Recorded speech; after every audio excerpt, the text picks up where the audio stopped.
2026年底呢，古特雷斯呢将正式卸任联合国秘書长。在2027年的1月1号之後，新的領導人呢就會坐在位於紐約東河畔的辦公室裡。目前的4位候選人都已經登場亮相了。安理會呢將在7月底進行意向投票，5常擁有否決權。這次選舉的結果呢，並不是看哪個候選人更好，而是看哪個候選人不會被否決。那麼，在大國利益相互牽制的情況之下，又會是誰能夠堅持到最後呢？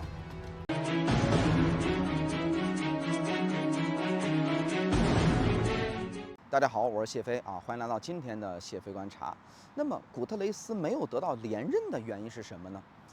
從這個表面上來看是任期屆滿啊，實際上呢卻是被三面包夹的，而被迫提前下台。华盛頓方面呢，長期以来一直向这个联合国施加壓力，從今年初開始就基本不再繳納會費了啊，到這個明年年初累計拖欠的金額呢，已經超過了30億美元。那麼其中就包括了去年應該繳納的8.2億多美元的一個基本的預算，以及歷年來的這個欠款和沒有支付的這個維和的費用。另外，在加沙問題上的這個美國對於古特雷斯這個態度也表達了這個不滿，認為呢古特雷斯不夠配合。另外一方面呢，中俄呢對於他的這類涉及到國家核心利益的問題上表現出來的這種模棱兩可的態度也不滿意，認為他在關鍵時候沒有站出來承擔責任，而是選擇什麼呢？息事寧人，就是簡單說明哲保身，太會做人了。而全球南方國家呢，則指責聯合國呢長期以來只關注歐洲的問題，而對於像債務氣候變化等發展中國家真正關心的問題呢，並沒有給予這個足夠的關注。所以你看，三面這個受壓之下，古特雷斯既不能讓出錢的人滿意，也不能取悅這個出力的人，因此聯合國的威信一落千丈。那更為糟糕的是呢，在2025年底的時候，已經累計了156.8億美元的欠費，並且呢，只有這個76.7%的這種實際的這個繳費率。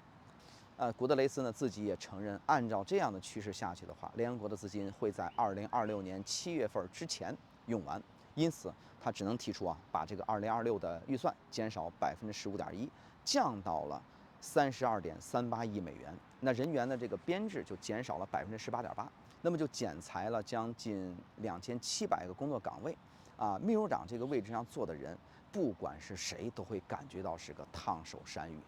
那4個主要的人選分別是哪幾個呢？目前阿根廷提名的格羅西，目前擔任這個國際原子能機構總幹事，在核問題上協調方面有豐富的經驗並且呢是華盛頓方面重點操作的這麼一個人選。但是呢，他的問題也很清楚，就是在涉華問題上一直與西方保持距離，被中俄認為是偏向西方的一個代言人，想要借助安理會實現目的幾乎是不可能的事情。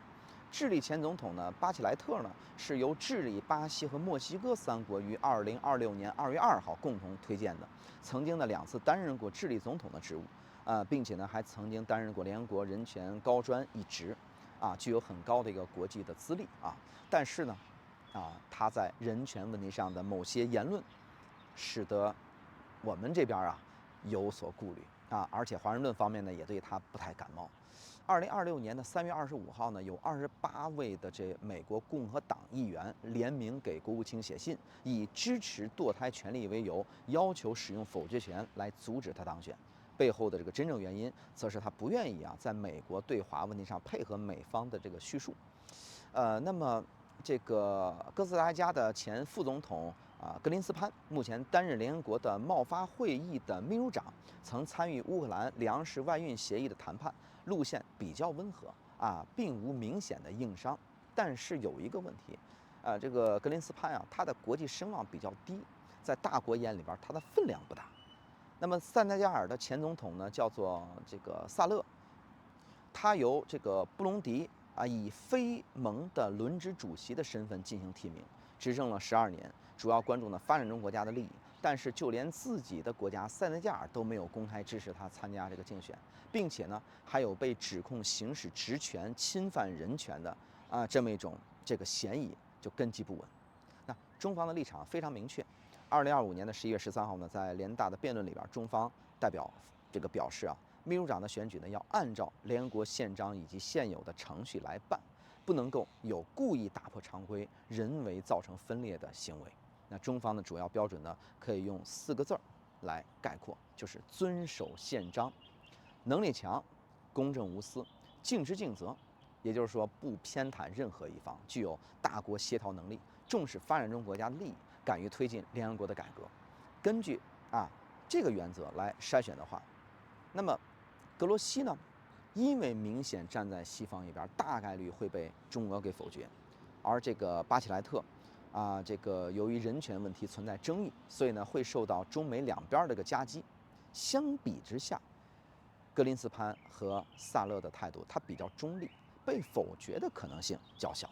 根據規定，候選人呢要得到這個安理會的15個成員國當中的9張以上的贊成票，並且呢5個常任理事國呢不能有1票反對，才可以被聯合國大會正式任命。那目前呢3個拉美的候選人呢都在这個互相的拆台，這樣反而會讓來自非洲的薩勒漁翁得利。而美國方面呢一直在試圖打破地區輪流坐莊的這個潛規則，提出了什麼呢？全球這個選優的這麼一種口號，也就是說呀，想繞過拉美左派的勢力，把本國的人給塞進去。那這個做法就引起了拉美及非洲各國的一個聯合的抵制。歷史上也出現過類似的先例。你看，在這個1981年的時候，當時第4任秘書長換屆的時候，中美兩國就這個候選人的提名進行了16輪的否決。那最後呢，由這個秘魯的德奎利亞爾來當選了。現在這張牌仍然掌握在手中，中方已經發出一個很明顯的信號，就是在規則的問題上不會有任何的讓步。其實這個聯合國的秘書長的這個選舉呢，並不是選出一個最優秀的人，而是選出一個各方都可以接受的人。新的秘書長呢上任之後呢，所要面對的是一個欠款達到30多億美元、機構龐大且效率低下、威望呢不斷下降的這麼一個聯合國。世界各地的問題很多加沙、烏克蘭、氣候變化、發展中國家的債務問題等等，那哪一個呢都很難解決。這把椅子呀，的確是不好坐這個為官難就是指的是這個。但是正因為這樣，所以呢，誰來做、怎麼做都更加值得人們的關注。但是我相信，作為一個